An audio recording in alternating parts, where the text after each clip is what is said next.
आप देख रहे हैं BA न्यूज, खबर हमारी फैसला आपका। इस वक्त की बड़ी खबर। बरेली समाजवादी के नवनियुक्त प्रदेश अध्यक्ष यूपी श्यामलाल पाल गुरुवार को राजमाता अहिल्याबाई होलकर की जयंती के आयोजन के अवसर पर बरेली समाजवादी पार्टी कार्यालय पहुंचे और उन्होंने भारतीय जनता पार्टी पर जमकर निशाना साधा।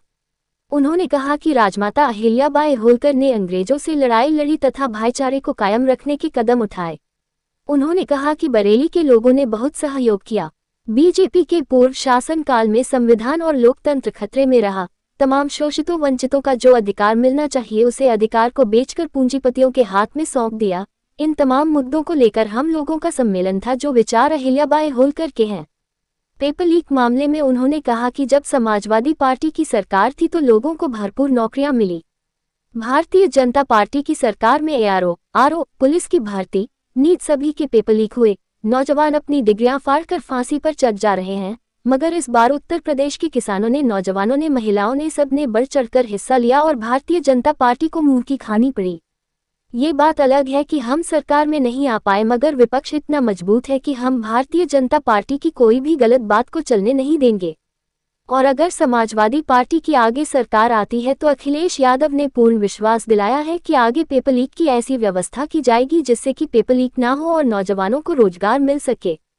कल मोदी जी पर चप्पल फेंके जाने के सवाल पर उन्होंने कहा कि जब 2014 में उनकी सरकार आई थी तो उनका फूल मालाओं को पहनाकर उनका स्वागत किया गया था। उन्होंने अपने घोषणा पत्र में 2 करोड़ रोजगार देने का वायदा किया गया था। 15 लाख रुपए खाते में देने का वायदा किया गया था, मगर उनका पूरा घोषणा पत्र खोखला निकला। लोग नौकरियां नहीं पा रहे हैं, किसानों ने आत्महत्या की है, इसमें पूरी तरीके से सरकार दोषी है।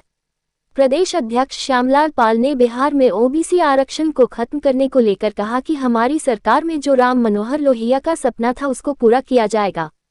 देश में जाति जनगणना हो और इस आधार पर लोगों को आरक्षण मिले।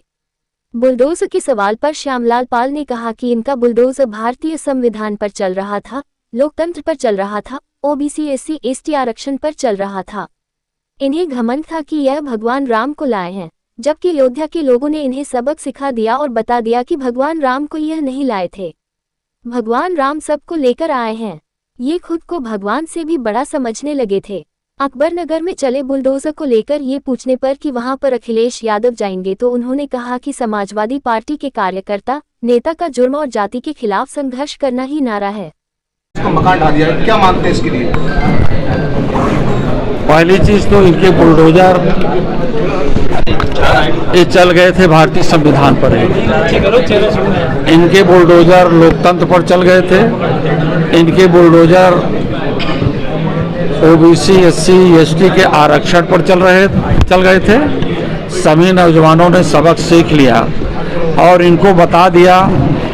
इन्हें बड़ा घमंड था कि हम भगवान राम को लाए हैं, तो अब ये भगवान राम से भी बड़े हैं। तो अयोध्या के लोगों ने सिखा दिया सबक कि आप भगवान राम को लाने वाले लोग नहीं हो, भगवान राम सबको लाए हैं। इसीलिए वहाँ के लोगों ने संकल्प लेकर के दलित समाज के बेटे जो समाजवादी पार्टी के कैंडिडेट रहे हैं उदेश फांसी जी, उनको जिता करके देश की पार्लियामेंट में भेजा। बरेली दरगाह के बड़े मौलाना उन्होंने बयान जारी किया कि लखनऊ कॉलोनी ढाली गई थी और बुलडोजर चलाया। अभी तक अखिलेश वहां नहीं पहुंचे, क्या अखिलेश उस जगह पहुंचेंगे? समाजवादी पार्टी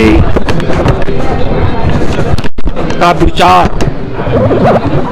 और उसके नेता जाबाज लोग जो है समाजवादी नारों को बुलंद करते हैं।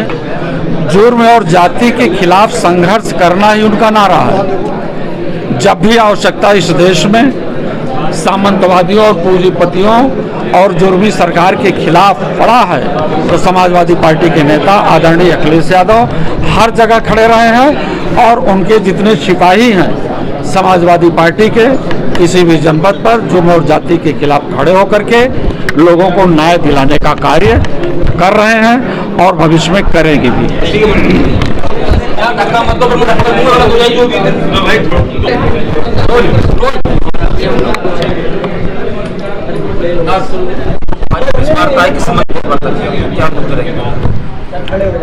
आज मैं बरेली जनपद में आया और बरेली जनपद के हमारे समाजवादी पार्टी के नेता और सभी कार्यकर्ता लोगों ने राजमाता अहिल्याबाई होलकर जयंती का आयोजन किया था और राजमाता अहिल्याबाई होलकर ने देश को बचाने के लिए, जब देश गुलाम था, अंग्रेज़ों से लंबी लड़ाई लड़ी और इस देश में भाईचारा और समरसता की बात किया।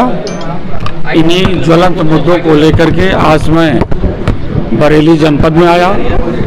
कार्यक्रम बहुत सफल रहा और बरेली जनपद के लोगों ने समाजवाद के नारे को बुलंद करने के लिए और बाबा साहब डॉक्टर अंबेडकर जी का जो संविधान खतरे में रहा, लोकतंत्र खतरे में रहा और इस देश के गरीबों, वंचितों, पीड़ितों का जो अधिकार आरक्षण के माध्यम से मिलना चाहिए, भारतीय जनता पार्टी ने उन तमाम सरकारी संस्थाओं को बेच करके पूंजीपतियों के हाथ में सौंप दिया।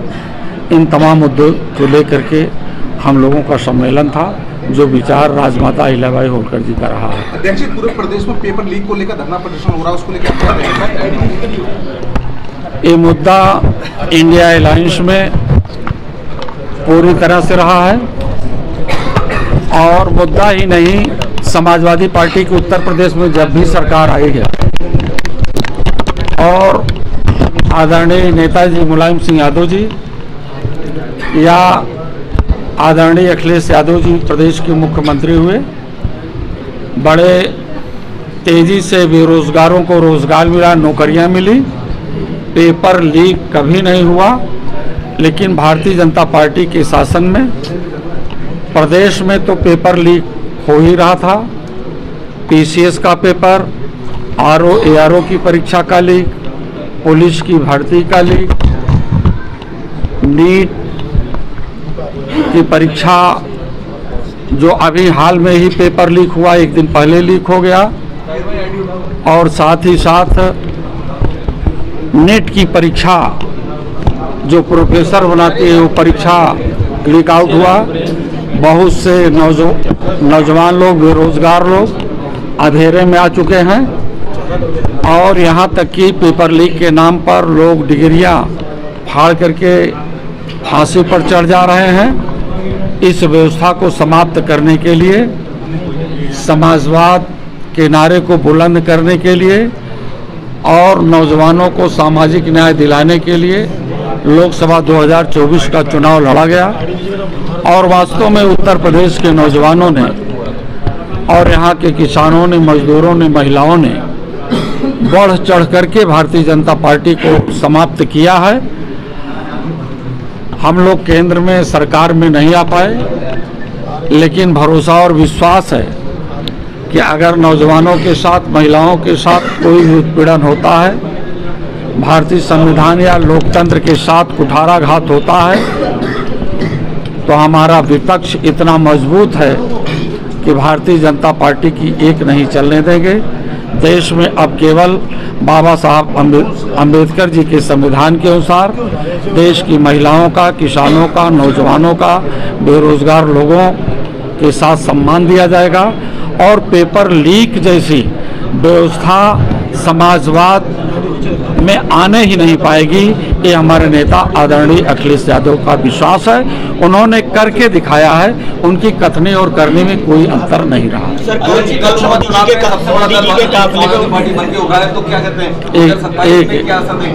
एक लोग पूछा, कल मोदी जी के काफिले पे चप्पल फेंकी गई है, तो क्या कहेंगे? पार्टी बन के उभरा है, तो ऐसे में जो है 2027 के चुनाव कैसे देख रहे हो, क्या बदलाव होगा? मोदी जी के काफिले पे कल चप्पल फेंकी गई, उस पर क्या कहना चाहेंगे? चप्पल फेंके गए हैं, ये बहुत एक लंबा सवाल है।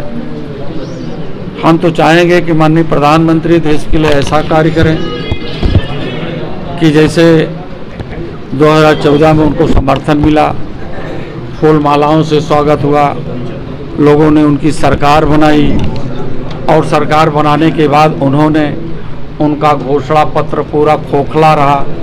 2 करोड़ नौकरी, 15-15 लाख रुपए खाते में आवे, ये तमाम सारी स्थितियां हैं। अगर उन कार्यों को पूरा नहीं करेंगे तो देश में पता नहीं क्या होगा। 10 साल के जो आंकड़े आए हैं उसमें आत्महत्या के उसमें छात्र भी शामिल है। 10 साल में सबसे ज्यादा